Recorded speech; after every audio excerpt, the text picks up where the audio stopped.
Hello बच्चों, आज हम लोग एक माइक्रो इकोनॉमिक्स का बहुत ही इंपॉर्टेंट टॉपिक करने वाले हैं जिसका नाम है कॉस्ट। ठीक है ना। आज हम एक कॉस्ट चैप्टर करेंगे।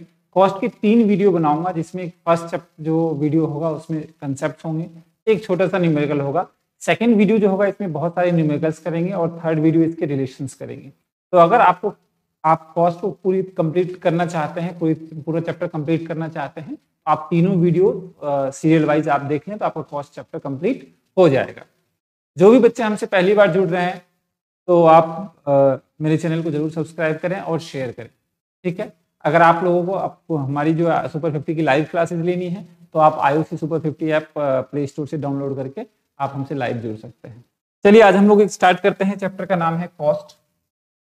देखिए बेटा, कॉस्ट होता क्या है।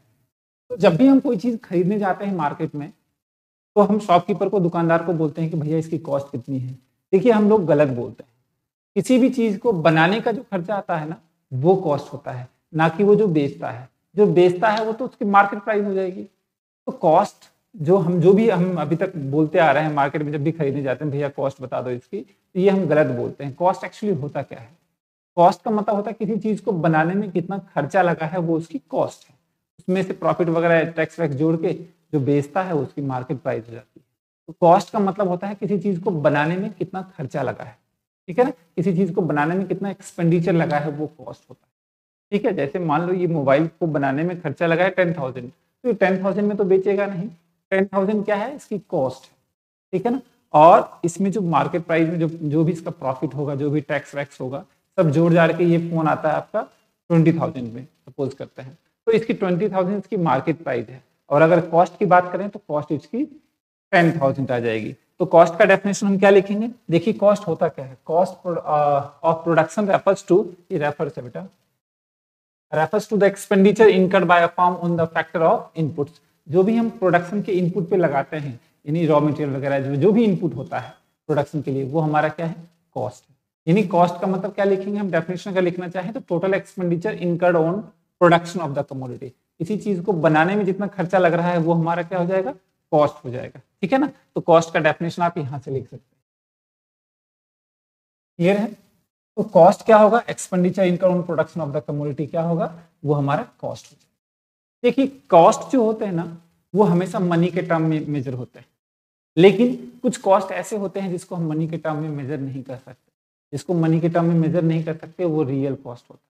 जैसे आपको पढ़ाने के लिए ये कैमरा हो गया, ये स्मार्ट बोर्ड हो गया, ये सब मेरा मनी कॉस्ट है। लेकिन मैं आपको खड़े होकर 4 घंटे 5 घंटे अगर लेक्चर देता हूँ, क्लासेस वीडियो बनाता हूँ, तो मुझे डिस्कम्फर्ट पेन होता है। तो ये तो मनी के टर्म में तो मेजर कर नहीं सकते। तो जो भी डिस्कम्फर्ट पेन हो रहा हो किसी भी चीज को प्रोडक्शन करने में, वो हमारा रियल कॉस्ट होगा। लेकिन हमें क्या पढ़ना है? हमें मनी कॉस्ट पढ़ना है। मनी कॉस्ट का मतलब होता है किसी चीज को बनाने में कितना खर्चा लगा है। ठीक है, मनी के टर्म में। तो देखिए, आपको नेक्स्ट टॉपिक आ जाएगा कॉस्ट फंक्शन। कॉस्ट फंक्शन का मतलब होता है cost function studies the functional relationship between cost and output. किसी चीज को बनाने में कितना खर्चा लग रहा है और जो आउटपुट बन के आ रहा है, उनके बीच का जो फंक्शनल रिलेशन होगा वो हमारा क्या होगा? वो हमारा कॉस्ट फंक्शन होगा। ठीक है। तो इसका डेफिनेशन ही सब सिर्फ आपको करना है। नेक्स्ट टॉपिक है बेटा आपका एक्सप्लिसिट कॉस्ट। देखिए, एक्सप्लिसिट कॉस्ट का मतलब होता है किसी चीज को अगर आप बनाते हो और अगर उसका पेमेंट अगर आप आउटसाइडर को कर देते हो तो वो आपका एक्सप्लिसिट कॉस्ट होगा। सर एग्जांपल बताइए। जैसे मान लो मैं एक बिल्डिंग बनाता हूँ, बिल्डिंग बनाने के लिए लेबर मुझे बाहर से बुलाना पड़ेगा, एक्सप्लिसिट कॉस्ट।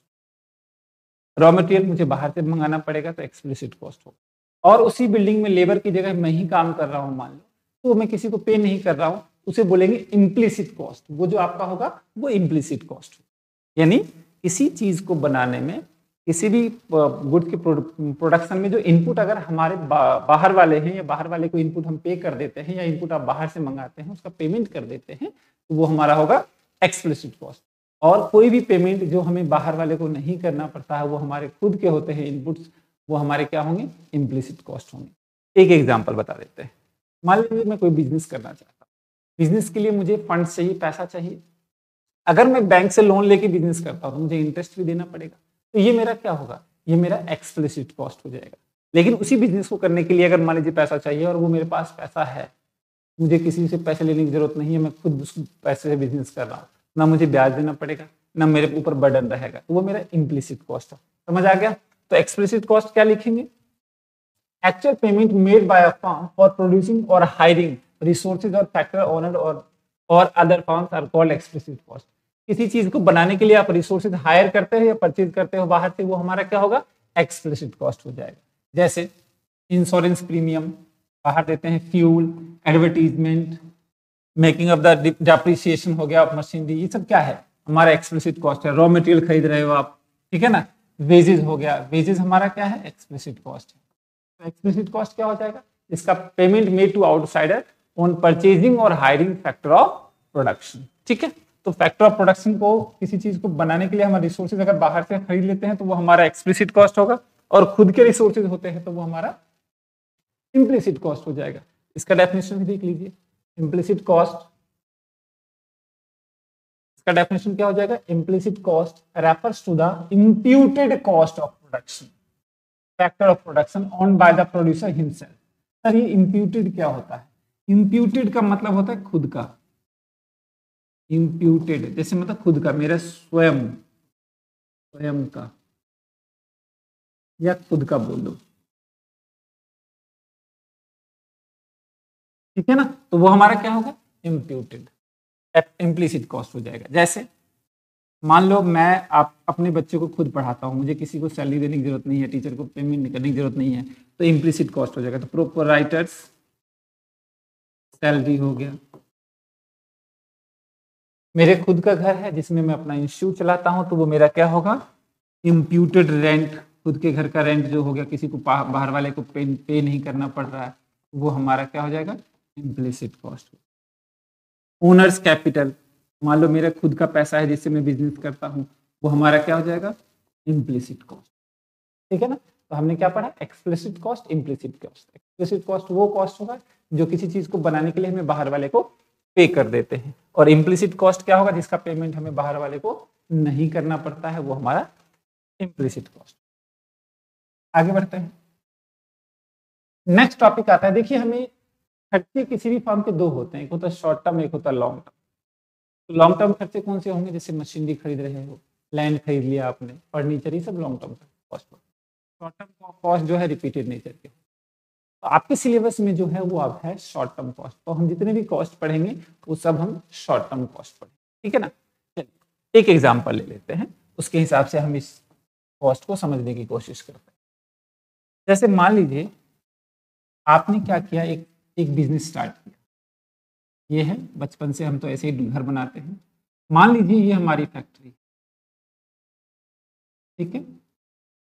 फैक्ट्री में कुछ खर्चे ऐसे होंगे जो चाहे आप प्रोडक्शन करो या ना करो, वो तो लगेंगे ही लगेंगे, ठीक है। चाहे प्रोडक्शन हो रहा हो या नहीं हो रहा हो, उससे मतलब उसका नहीं है, कुछ खर्चे होंगे ही होंगे। वो कौन कौन से खर्चे होंगे, तो फैक्ट्री में दो खर्चे होते हैं, एक होता है फिक्स्ड खर्चे, फिक्स्ड कॉस्ट होगा, एक होगा वेरिएबल कॉस्ट जो कि बढ़ता कम होता रहता है। अब मैं फिक्स कॉस्ट की बात करता हूं, तो फिक्स कॉस्ट कौन से होंगे, जैसे फैक्ट्री का रेंट हो गया, परमानेंट स्टाफ की सैलरी हो गई, ठीक है ना, इलेक्ट्रिसिटी भी मान सकते हैं, ठीक है ना। तो एक्सप्लिसिट कॉस्ट हमारा क्या हो जाएगा, सॉरी फिक्स कॉस्ट क्या हो जाएगा, वो होगा हमारा रेंट, परमानेंट स्टाफ की salary, salary of permanent staff, salary of permanent staff. और वेरिएबल कॉस्ट क्या होगा, वेरिएबल कॉस्ट वो खर्चे होते हैं जो अगर आप प्रोडक्शन करेंगे तो लगेगा, अदरवाइज वो कॉस्ट नहीं लगेगा। मान लेते हैं ये हमारा इंस्टीट्यूट है, ठीक है, लॉकडाउन में 2 साल बंद रहा, अब इसमें रेंट जो लगा वो क्या है, फिक्स कॉस्ट है, यानी हमने बच्चों को पढ़ाया या नहीं पढ़ाया उससे मतलब नहीं है, वो लगेगा ही लगेगा, यानी those cost which remain constant at each and every level of, वो खर्चे चाहे प्रोडक्शन 0 करो या मैक्सिमम करो, आपको फिक्स रहेगा, वो हमारा फिक्स कॉस्ट। वेरिएबल कॉस्ट क्या होगा, वेरिएबल कॉस्ट वो खर्चे होते हैं जितना प्रोडक्शन करते हैं उतना लगेगा। जैसे रॉ मटेरियल, कोई चीज आप प्रोड्यूस कर रहे हैं तो उसके लिए रॉ मटेरियल लगेगा, वेरिएबल कॉस्ट, उसके लिए लेबर लगेगा, वेरिएबल कॉस्ट। वेरिएबल कॉस्ट वो होता है जो प्रोडक्शन के साथ बढ़ता कम होता रहता है। बल्क में प्रोडक्शन कीजिएगा तो रॉ मटेरियल ज्यादा लगेगा, बल्क में प्रोडक्शन नहीं कर रहे हैं नहीं लगेगा। तो वेरिएबल कॉस्ट जो प्रोडक्शन के साथ बढ़े कम हो, जैसे रॉ मटेरियल हो गया, ठीक है ना, रॉ मटेरियल हो गया, वेजेस हो गया, ये सब क्या है, वेरिएबल कॉस्ट। यानी किसी भी फैक्ट्री में दो ही खर्चे, फिक्स्ड कॉस्ट और वेरिएबल कॉस्ट। अगर इन दोनों को हम ऐड कर देते हैं वो हमारा टोटल कॉस्ट आ जाता है, ठीक है ना। तो आप 3 कंसेप्ट समझ चुके हैं। चलिए आपको सबसे पहला कंसेप्ट बताता हूँ, फिक्स कॉस्ट। तो फिक्स कॉस्ट क्या होगा? फिक्स कॉस्ट वो खर्चे होंगे जो मैंने अभी बताया आपको, प्रोडक्शन बढ़े या कम हो या जीरो रहे उससे मतलब नहीं है, जो हमेशा फिक्स रहेगा, यानी which remain constant at each and every level of output. देखो, fix cost are those cost, the cost which do not change with the change in output, जो आउटपुट के साथ चेंज नहीं होगा वो हमारा क्या हो जाएगा? फिक्स कॉस्ट हो जाएगा। अब देखिए फिक्स कॉस्ट में क्या क्या आएगा। रेंट ऑफ बिल्डिंग हो गया, मैंने अभी बताया था। आपने किसी से ब्याज ले रखा है तो आपको ब्याज तो देना ही पड़ेगा, permanent salary of permanent employ जो हो गए। म्युनिसिपल टैक्सेस, आपका बिजनेस चल रहा है या नहीं चल रहा है, आपकी फैक्ट्री है ना, आपको म्युनिसिपल टैक्स देना पड़ेगा। इंश्योरेंस प्रीमियम, आपने इंश्योरेंस करवा रखा है फैक्ट्री का, आपको देना ही पड़ेगा, चाहे प्रोडक्शन जीरो है मैक्सिमम, ठीक है ना। तो ध्यान रखना, these cost are called supplementary cost और ओवरहेड कॉस्ट। इस वर्ड को ध्यान देना। इस कॉस्ट का दूसरा नाम क्या है? सप्लीमेंट्री कॉस्ट या ओवरहेड कॉस्ट। ओवरहेड का मतलब होता है जो प्रोडक्शन से डायरेक्टली लिंक ना हो फिर भी वो कॉस्ट होता है, ठीक है ना। अब देखिए रेंट का मतलब नहीं है प्रोडक्शन से, प्रोडक्शन का मतलब किससे है? रॉ मटेरियल से, वेजेस से है, लेकिन फिर भी ये कॉस्ट लगेगा क्योंकि ये फिक्स कॉस्ट है, ठीक है ना। तो फिक्स कॉस्ट का दो नाम है, एक सप्लीमेंट्री कॉस्ट और एक ओवरहेड कॉस्ट, ठीक है। सर इसका टेबल बता दीजिए। देखिए ये फॉर्मूला भी मैं आप रुक के समझाऊंगा, पहले इसको देखिए। चाहे प्रोडक्शन जीरो हो रहा हो तो भी 10 रुपीज रेंट है, रेंट ही मान लो। प्रोडक्शन हम बढ़ भी रहा है तो भी उतना ही है, यानी फिक्स कॉस्ट वो खर्चे होंगे चाहे प्रोडक्शन आप ज्यादा करो या कम करो, आपके रहेंगे उतने ही रहेंगे, चेंज नहीं होंगे, ठीक है। चलिए आइए देखते हैं तो डायग्राम कैसे बने। हम यहाँ पे लिखेंगे यूनिट और यहाँ पे लिखेंगे कॉस्ट। यूनिट कितना है? 4 तक है, 1 2 3 4, और कॉस्ट कितना है? 10, तो 10 ले लेते हैं। जीरो आप प्रोडक्शन कर रहे हैं तो भी प्रोडक्शन कॉस्ट आपका कितना लगेगा? 10 ही लगेगा। चलिए ये 10 हो गया। अगर आप 1 का प्रोडक्शन करते हैं 1 के सामने भी 10 ही रहेगा, 2 भी 10, ये ऐसे बन जाएगा। ये हमारा क्या हो जाएगा? फिक्स, यानी फिक्स कॉस्ट जो हमेशा हर यूनिट पे क्या रहे? फिक्स रहे। अगर आपसे पूछे फिक्स कॉस्ट का शेप कैसा होता है, इसका शेप होता है पैरेलल टू एक्स एक्सिस के पैरेलल, ठीक है ना। तो ये हमारा फिक्स कॉस्ट है। फिर हमने क्या पढ़ा? फिक्स कॉस्ट हो गया। नेक्स्ट है हमारा वेरिएबल कॉस्ट। देखिए वेरिएबल कॉस्ट क्या होता है? वेरिएबल मैंने बताया, वेरिएबल कॉस्ट वो खर्चे होंगे जो प्रोडक्शन के साथ बढ़ते हैं और कम होते हैं। प्रोडक्शन ज्यादा कीजिएगा तो रॉ मटेरियल ज्यादा लगेगा, वेजेस ज्यादा लगेगा, यानी जो प्रोडक्शन के साथ लगेगा, यानी जो प्रोडक्शन में यूज होता है। प्रोडक्शन नहीं है तो नहीं लगेगा, यानी those cost which are directly proportionate with the output, जो प्रोडक्शन के साथ डायरेक्टली प्रोपोर्शनेट हो। प्रोडक्शन ज्यादा तो वेरिएबल कॉस्ट ज्यादा, प्रोडक्शन जीरो तो वेरिएबल कॉस्ट नहीं लगेगा, रॉ मटेरियल नहीं लगेगा, ठीक है। देखिए यहाँ पे these are costs which are directly, ध्यान रखना, which are directly with the change in level of output, जो आउटपुट के साथ क्या होगा? चेंज होगा, उसे बोलेंगे हम प्रोडक्शन कॉस्ट। प्रोडक्शन बढ़ रहा है तो ज्यादा, कम हो रहा है तो कम, ठीक है। अब देखिए इसको, इसका दूसरा नाम क्या है? इसे बोलते हैं प्राइम कॉस्ट या डायरेक्ट कॉस्ट, ठीक है ना। और ये क्या है? ये और अवॉइडेबल कॉस्ट। अवॉइडेबल है, प्रोडक्शन नहीं मत करो, वेरिएबल कॉस्ट नहीं होगा, ठीक है ना। तो जो प्रोडक्शन जीरो हो तो जीरो, प्रोडक्शन जितना बल्क में कीजिएगा उतना ही प्रोडक्शन। इसका टेबल देख लेते हैं। जैसे आप एग्जांपल ये देख लीजिए, रॉ मटेरियल हो गया, फ्यूल हो गया, इलेक्ट्रिसिटी पावर हो गया, जितना इलेक्ट्रिसिटी यूज करोगे, जितना प्रोडक्शन होगा, उतनी मशीन ज्यादा चलेगी, उतना ही बिजली बिल ज्यादा आएगा। तो वेरिएबल कॉस्ट अगर जीरो, आप प्रोडक्शन जीरो कर रहे हैं तो आपका वेरिएबल कॉस्ट क्या आएगा? जीरो आएगा। प्रोडक्शन 1 कर रहे हैं तो वेरिएबल कॉस्ट हमारा 1 आएगा। सर इसका डायग्राम देखिए कैसे, यहाँ पे रखेंगे 0, आउटपुट है हमारे पास 0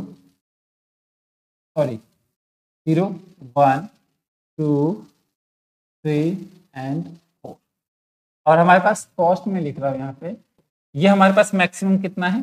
28 है, तो 7 14 21 एंड 28, 21 14 और 7।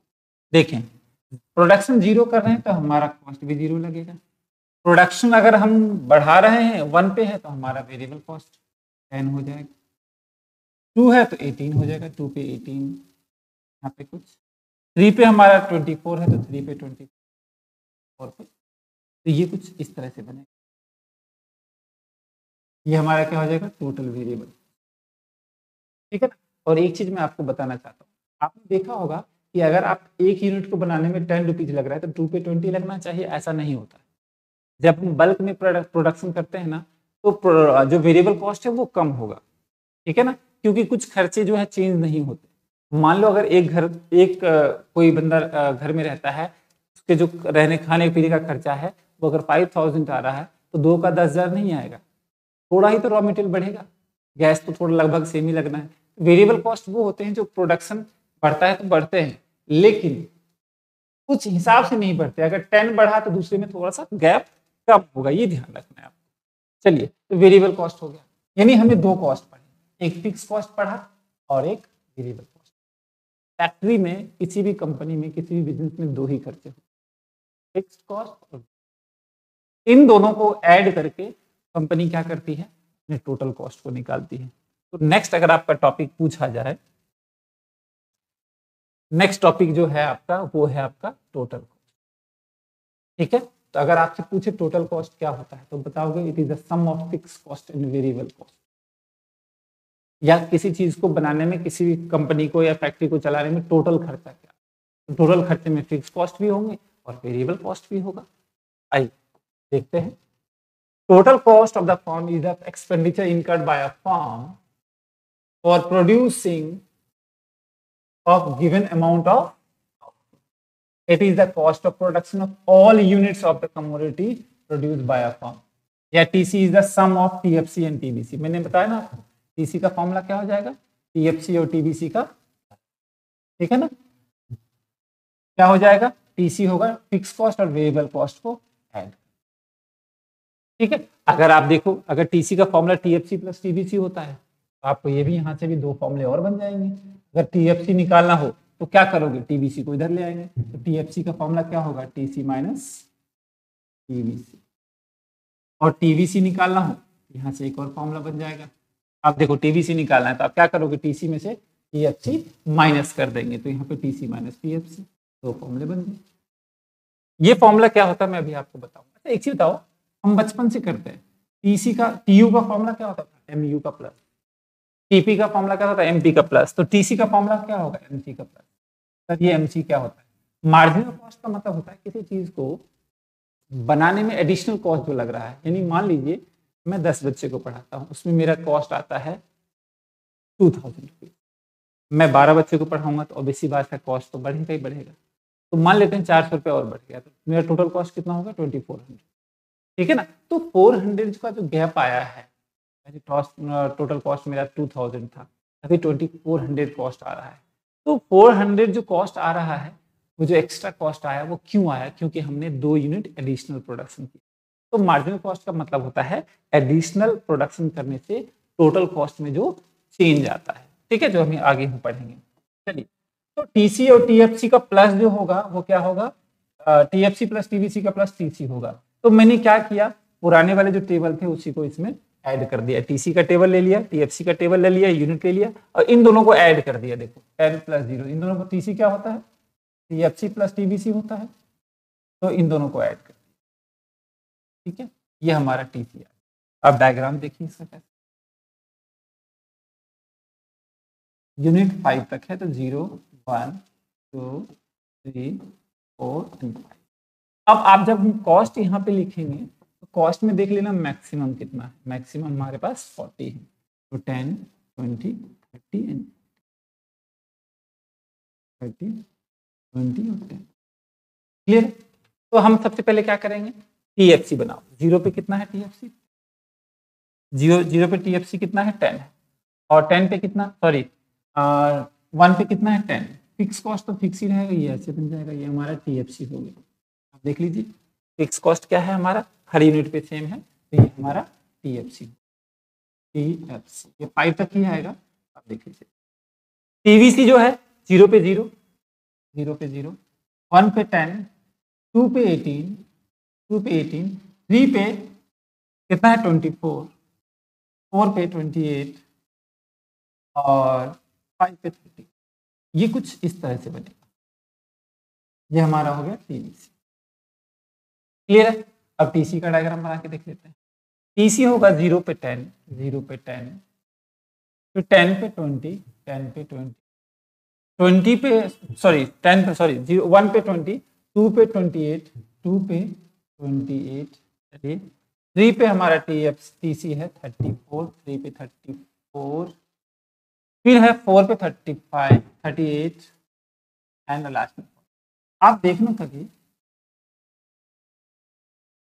ये जो बनेगा ये कुछ इस तरह से बनेगा। और मैं आपको बता दूं कि टीसी और टीबीसी का गैप हमेशा सेम रहेगा। क्यों? क्योंकि टीएफसी की वजह से। अब देखो टीसी का फॉर्मूला क्या होता है, टीएफसी प्लस टीबीसी। इन दोनों में क्या डिफरेंस है? इन दोनों में सिर्फ इसी का डिफरेंस है ना। और ये क्या रहता है, ये फिक्स रहता है, इसलिए टीसी और टीबीसी का बीच का जो गैप होगा वो भी क्या होगा, क्लियर है? तो किसी भी फैक्ट्री में, किसी भी बिजनेस में दो कॉस्ट होते हैं, फिक्स कॉस्ट और वेरिएबल कॉस्ट। इन दोनों को ऐड कर देंगे टोटल कॉस्ट निकल जाएगा। ठीक है ना? यानी हमने क्या क्या पढ़ा? हमने पढ़ा टीसी, टीएफसी और TBC, total cost, total variable cost, total fix cost. अब तीनों का एवरेज देख लेते हैं। जैसे किसी भी फैक्ट्री का रेंट अगर 10,000 है तो वो 10 तो टोटल है, और मान लेते हैं कि आपने 10,000 आपका फिक्स कॉस्ट है। ठीक है? आपने यूनिट जो बनाया वो 200 यूनिट बनाया, 200। इसका मतलब इसका एवरेज भी तो होगा। अगर मैं बोलूं एवरेज फिक्स कॉस्ट कितना है, तो आप क्या करेंगे, फिक्स कॉस्ट को यूनिट से डिवाइड करने के बाद पता चला हमें कि हर यूनिट को बनाने में मुझे 50 रुपए एवरेज फिक्स कॉस्ट लग रहा है। फॉर एग्जाम्पल दूसरा चेंज कर दे, मान लीजिए एक घर में एक पर्सन रहता है और वो देता है फिक्स कॉस्ट यानी रेंट 5,000। ठीक है? अगर दो पर्सन रहे एक रूम में तो एवरेज फिक्स कॉस्ट जो है 5,000, वो दोनों मिलके देंगे 2,500 रुपए देंगे। तो जो फिक्स कॉस्ट है, टोटल फिक्स कॉस्ट वो तो 5,000 है, लेकिन एवरेज फिक्स कॉस्ट कितना आ रहा है दोनों पे, 25-25। फिक्स कॉस्ट को डिवाइड जब हम यूनिट से कर देंगे तो वो हमारा एवरेज फिक्स कॉस्ट आ जाएगा। क्लियर है? आइए आगे देखते हैं। यानी अगर आपको एवरेज फिक्स कॉस्ट की बात करें तो एएफसी का फॉर्मूला क्या हो जाएगा, एएफसी का फॉर्मूला हो जाएगा टीएफसी अपॉन यूनिट, बन जाएगा। क्लियर है? और हमेशा ध्यान रखना जो हमने ये टेबल बनाया है, जो हमारा फिक्स कॉस्ट है, अगर मैं यहाँ पे एएफसी निकालूं, एएफसी क्या होगा, एएफसी होगा टीएफसी अपॉन यूनिट। मान लो यही निकाल लेते हैं, पहले पे कुछ नहीं, ये अपॉन ये 10, ये अपॉन ये 5। देख रहे हैं? क्योंकि एवरेज फिक्स कॉस्ट आपका क्या आएगा, जैसे जैसे आउटपुट बढ़ेगा वैसे वैसे हमारा एवरेज फिक्स कॉस्ट कम आएगा। प्रैक्टिकली सोच लो, एक घर में एक पर्सन रहता है, वो रेंट 5,000 रुपए दे, दो रहेंगे तो 25-25 रुपए रेंट देना पड़ेगा, 5 रहेंगे तो 1,000 रुपए रेंट देना पड़ेगा, 10 रहेंगे तो 500-500 रुपए रेंट देना पड़ेगा। तो फिक्स कॉस्ट को कम करने के लिए लोग क्या करते हैं, यूनिट को बढ़ा देते हैं, जिससे फिक्स कॉस्ट हमारा कम हो जाता है। तो जितना भी टोटल कॉस्ट है उसको अगर यूनिट से डिवाइड कर देंगे तो आपका क्या निकल जाएगा, एवरेज फिक्स कॉस्ट निकल जाएगा। ठीक है ना? वैसे भी थोड़ा सा समझने के लिए हम ऐसे लिख सकते हैं, जैसे एवरेज फिक्स कॉस्ट, एवरेज किसका निकालना है, फिक्स कॉस्ट का, तो total fix cost upon units. अगर यही बोलता कि एवरेज वेरिएबल कॉस्ट निकालना है तो वेरिएबल कॉस्ट जो होगा, टोटल वेरिएबल कॉस्ट, उसको यूनिट से डिवाइड कर देंगे, एवरेज वेरिएबल कॉस्ट निकल जाएगा। अगर आपसे बोलेगा एवरेज टोटल कॉस्ट निकालो, जिसे एसी भी बोलते हैं, एवरेज टोटल कॉस्ट निकालो, तो हम क्या करेंगे, टोटल कॉस्ट को यूनिट से डिवाइड कर देंगे। एवरेज, एवरेज का मतलब होता है जो उसका टोटल कॉस्ट है उसको यूनिट से डिवाइड कर। जैसे एवरेज फिक्स कॉस्ट है तो इसका टोटल क्या होगा, एवरेज फिक्स कॉस्ट, तो फिक्स कॉस्ट का total, total fix cost upon unit. Average variable cost है तो total variable cost upon unit. Average total cost है तो टोटल कॉस्ट अपॉन यूनिट। इस तरह से हम लोग इसको कर सकते हैं, जो हम आगे करेंगे। अब मैं इसका बता देता हूं, तो जब आप एएफसी बनाओगे ना ऊपर टेबल देख के, एएफसी हमेशा कम होता है। प्रैक्टिकली सोच लो ना, 5,000 एक लोग मतलब 1% 5,000 रुपीज रेंट दे रहा है, 2 रहेगा तो 25, 5 रहेगा तो 1,000, 10 रहेगा तो 500। तो एवरेज फिक्स कॉस्ट हमेशा क्या होगा, कम होगा। इसे बोलते हैं हाइपरबोला। ठीक है ना। ये हमें एवरेज फिक्स कॉस्ट, अगर आपसे पूछ दिया कि कौन सा एवरेज कॉस्ट कर्व हमेशा डिक्लाइन होता है तो एवरेज फिक्स कॉस्ट होता है। ठीक है बेटा, तो ये हमारा एवरेज फिक्स कॉस्ट। इसी तरह total fix average variable cost है, तो मैंने आपको बताया ना कि एवरेज वेरिएबल कॉस्ट निकालना है तो क्या करेंगे, टोटल वेरिएबल कॉस्ट को यूनिट से डिवाइड कर देंगे, क्योंकि एवरेज किसका निकालना है, एवरेज निकालना है वेरिएबल कॉस्ट का, तो जो टोटल वेरिएबल कॉस्ट है उसका यूनिट डिवाइड कर देंगे, एवरेज वेरिएबल कॉस्ट आ जाएगा। और मैं आपको थोड़ा सा डायग्राम बना देता हूँ, आप ऊपर टेबल से बनाएंगे तो एबीसी हमारा ऐसे बनेगा। ठीक है ना। एवरेज कॉस्ट अभी हमने दो पढ़ा, average fix cost, average variable cost. ठीक है, आगे बढ़ते हैं।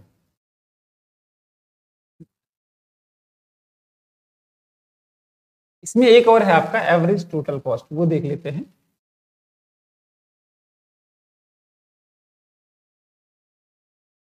एवरेज टोटल कॉस्ट,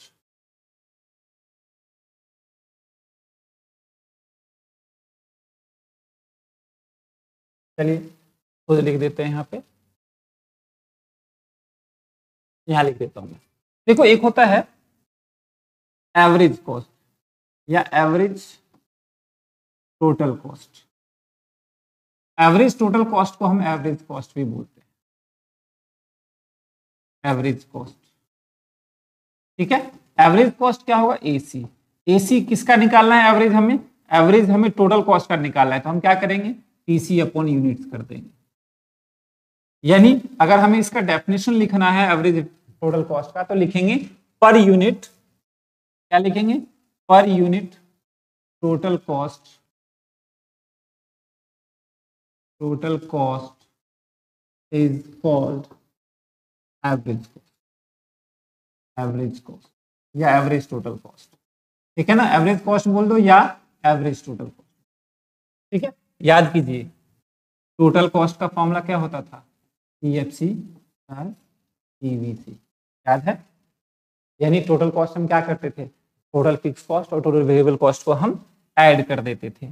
और अगर हमें यहाँ पे एवरेज कॉस्ट निकालना है तो ए की जगह टी लगा, टी की जगह ए हो जाएगा।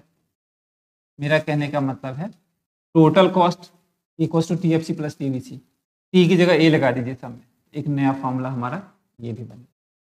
ठीक है ना, और एवरेज कॉस्ट बिल्कुल एबीसी की तरह ही होता है, ये ऐसे, सॉरी एवरेज। ठीक है बेटा, तो ये चीजें हैं। आगे बढ़ते हैं, लास्ट है उसके बाद मैं आपको न्यूमेरिकल करवाऊंगा। देखिए मार्जिनल कॉस्ट क्या होता है, मैंने बताया था मार्जिनल कॉस्ट का मतलब होता है एक्स्ट्रा यूनिट को प्रोडक्शन करने से टीसी में जो चेंज आता है। यानी हम ऐसे लिख सकते हैं मार्जिनल कॉस्ट होता है change in TC upon change in unit. यानी एक्स्ट्रा प्रोडक्शन करने से टीसी में जो चेंज आएगा, मान लीजिए 20,000 रुपीज किसी चीज को बनाने में मुझे टोटल कॉस्ट, मैंने एडिशनल प्रोडक्शन किया, ऑब्वियस सी बात है टोटल कॉस्ट क्या होगा मेरा, बढ़ेगा। मान लेते हैं 20,000 से कितने का चेंज आया है, 2,000। क्यों आया, क्योंकि हमने प्रोडक्शन एडिशनल किया। तो जो एडिशनल प्रोडक्शन करने से टीसी में जो 2,000 का चेंज आया वही हमारा क्या हो जाएगा, मार्जिनल कॉस्ट होगा। तो यही लिखा हुआ है, मार्जिनल कॉस्ट का मतलब होता है change in total cost due to change in output.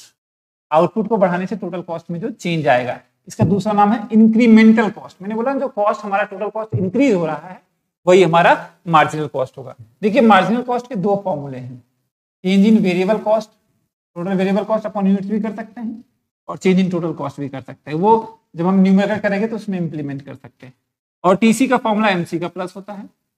ये जैसे बचपन से जब हमने यूटिलिटी चैप्टर किया था उसमें भी पढ़ा था कि टीयू क्या होता है, एमयू का प्लस, तो टीपी क्या होगा, एमपी का प्लस, याद है। तो टीसी क्या हो जाएगा, एमसी का प्लस, और टीबीसी भी एमसी का प्लस।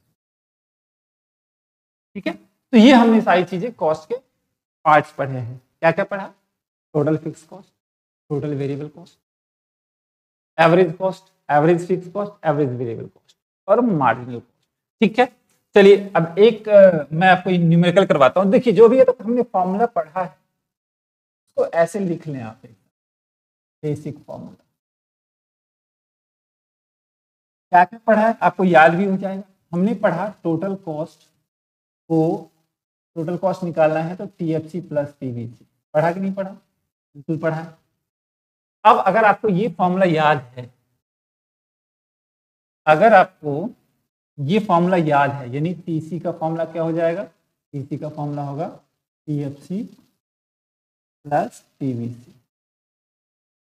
तो टीएफसी का फॉर्मूला यहां से बन जाएगा, क्या बनेगा, टीएफसी का बनेगा टीसी माइनस टीवीसी, और टीवीसी का फॉर्मूला क्या बन जाएगा, टीवीसी का फॉर्मूला बनेगा टीसी माइनस टीएफसी। ठीक है ना, टीसी का टीएफसी प्लस टीवीसी, तो क्या बन जाएगा, टीएफसी इक्वल टू, ये इधर ले आएंगे तो ये बन जाएगा, और टीवीसी निकालना हो तो टीसी में से टीएफसी माइनस कर। ठीक है, अब टी की जगह ए लगा दीजिए, तो एक आपका एक फॉर्मूला आपका और बन जाएगा, एसी इक्वल टू क्या होगा, एएफसी प्लस एबीसी, और एएफसी निकालना है तो क्या फॉर्मूला बन जाएगा, एएफसी निकालना है तो फॉर्मूला बन जाएगा एसी माइनस एबीसी, और अगर एबीसी निकालना हो तो फॉर्मूला क्या बन जाएगा, एबीसी निकालना हो तो हम फॉर्मूला बन जाएगा एएफसी माइनस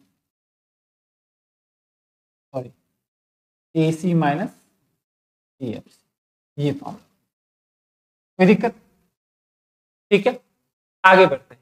देखिए किसी का भी एवरेज निकालना हो, मैंने बताया था कि जैसे एसी निकालना हो तो इसका टोटल क्या होगा, टीसी होगा, तो क्या करेंगे, यूनिट से डिवाइड। जैसे आपका एएफसी निकालना है, एएफसी निकालने के लिए मैंने क्या बोला था, टीएफसी, इसका टोटल टीएफसी होता है, यूनिट से डिवाइड। फिर मैंने आपको क्या बोला था, एबीसी निकालना है, तो एबीसी क्या होगा, टीवीसी को यूनिट से डिवाइड कर, ये हमारा क्या हो जाएगा, एवरेज कॉस्ट हो जाएगा। अब यहां से तीन फॉर्मूले और बन सकते हैं, टीसी निकालना है तो क्रॉस मल्टीप्लिकेशन कर दीजिए, टीसी निकालना है तो क्या हो जाएगा, क्रॉस मल्टीप्लिकेशन, तो टीसी का फॉर्मूला क्या होगा, टीसी का फॉर्मूला होगा एसी इंटू यूनिट्स, और टीएफसी निकालना है तो क्या करेंगे, टीएफसी निकालना है आपको तो एएफसी इंटू यूनिट्स हो जाएगा, और टीवीसी निकालना है तो क्रॉस मल्टीप्लिकेशन करके क्या फॉर्मूला हो जाएगा, टीवीसी निकालना हो तो एबीसी इंटू यूनिट्स कर देंगे, ये हमारा फॉर्मूला बन जाएगा, जो इजी था, जो हमने याद किया। ठीक है, अब एक फॉर्मूला आता है जो हम सीखते भी हैं और हमने किया भी हुआ है, मार्जिनल कॉस्ट का फॉर्मूला होगा change in TC upon change in units, change in TC upon change in units, और टीसी का फॉर्मूला होगा एमसी का प्लस। मार्जिनल कॉस्ट का फॉर्मूला चेंज इन टीवीसी भी होगा अपॉन चेंज इन यूनिट्स भी होगा, और टीवीसी का फॉर्मूला होगा एमसी का प्लस। सर ये दो फॉर्मूले में तो कंफ्यूजन हो जाएगी कि कौन सा फॉर्मूला लगाना है, बेटा कोई कंफ्यूजन नहीं है, ध्यान रखिएगा, आपको ये फॉर्मूला 1% यूज करना है और ये फॉर्मूला 99% यूज करना है।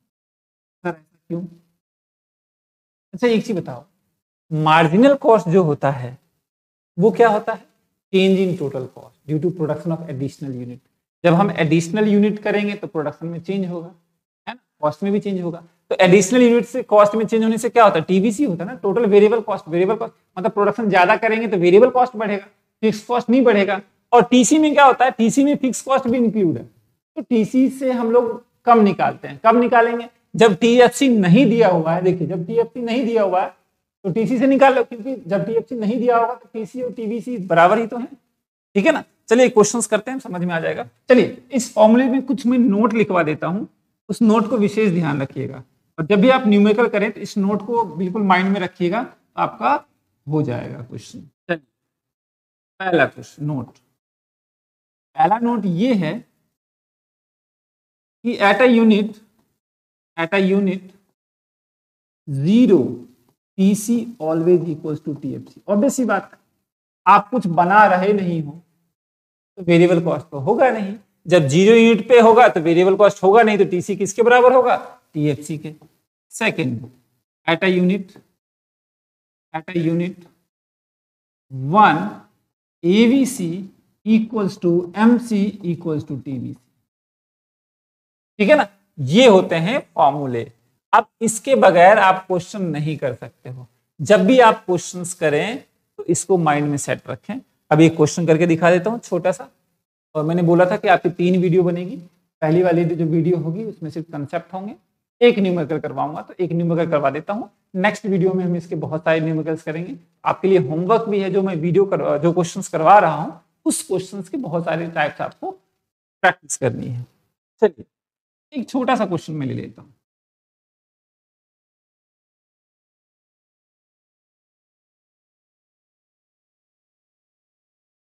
ठीक है,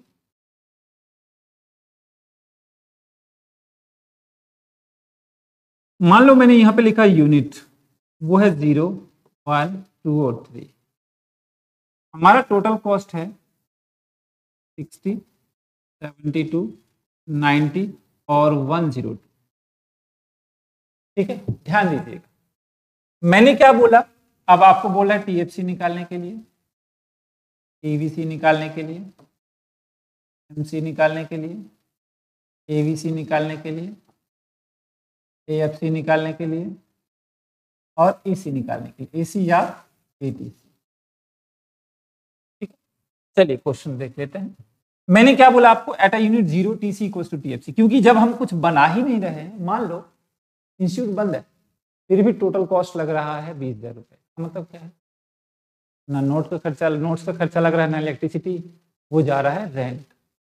ठीक है ना, और रेंट क्या होता है, फिक्स कॉस्ट। तो समझने के लिए, जब भी आपकी फैक्ट्री बंद हो फिर भी कॉस्ट लगे, यानी बनाया आपने कुछ भी नहीं फिर भी कॉस्ट लगे, तो वो क्या होगा, हमारा फिक्स कॉस्ट होगा। तो फर्स्ट पॉइंट का मतलब यही होता है।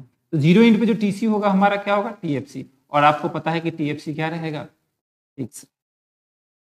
आपको टीसी निकालना हो तो टीसी माइनस टीएफसी कर देंगे, ये माइनस ये 12, ये माइनस ये 30, ये माइनस ये 40। एमसी निकालना है तो एमसी का फॉर्मूला क्या होगा, टीसी एमसी, देखो एमसी छोड़ो, पहले एबीसी बताओ। एबीसी का फॉर्मूला क्या होगा, टीवीसी अपॉन यूनिट। तो टीवीसी अपॉन यूनिट्स कर दीजिए, TVC upon units 12 divide by 1 12, TVC upon units 30 divide by 2 15, 42 divide by 3 14। AFC निकालना है, एवरेज फिक्स कॉस्ट निकालना है, तो उसको total fix cost per unit से डिवाइड कर देंगे। जैसे एएफसी निकालना है तो क्या करेंगे, टीएफसी अपॉन यूनिट्स। एवीसी निकालना है तो क्या करेंगे, टीवीसी अपॉन यूनिट्स। एसी निकालना है तो क्या करेंगे, टीसी अपॉन यूनिट्स। तो एएफसी निकालना है तो हमें क्या करना है, टीएफसी अपॉन यूनिट्स कर देंगे। तो 60 divide by 0 60, 60 divide by 1 60, 60 divide by 2 30, 60 divide by 3 20। ठीक है ना। अब एसी का फॉर्मूला क्या होता है, एसी टीसी अपॉन यूनिट्स होता है, तो टीसी को यूनिट से डिवाइड कर दो। ये 72 divide by 1 72, 90 divide by 2 45, 102 divide by 3 34। ये आपका, ये इजी है। आप देखिए एमसी का मैंने क्या बोला कि आप 99% ये यूज करो। फॉर्मूला क्या होता है, change in TC upon change in unit. पहले पे तो एमसी सेम रहे, 0 रहेगा। अब देखिए एमसी का फॉर्मूला क्या बताया मैंने, change in TVC upon change in unit. चलिए, तो टीवीसी में कितने का चेंज है, 12 का चेंज है। कितने का चेंज है, 12 का। तो चेंज इन 12, ये 12 आ जाएगा। चेंज इन टीवीसी कितना आ जाएगा, 12। और यूनिट में कितने का चेंज है, यूनिट में चेंज है 1 का, तो यहाँ पे कितना लिखेंगे 1। तो आंसर क्या आ जाएगा इसका, 1। क्लियर। अब देखिए change in TVC, change in TVC कितने का आ रहा है, 12 का चेंज आ रहा है, तो यहाँ पे 12 भी लिखेंगे। ठीक है, यूनिट में कितने का, 1 का, तो 1 ही आ जाएगा, तो ये भी आ जाएगा 12।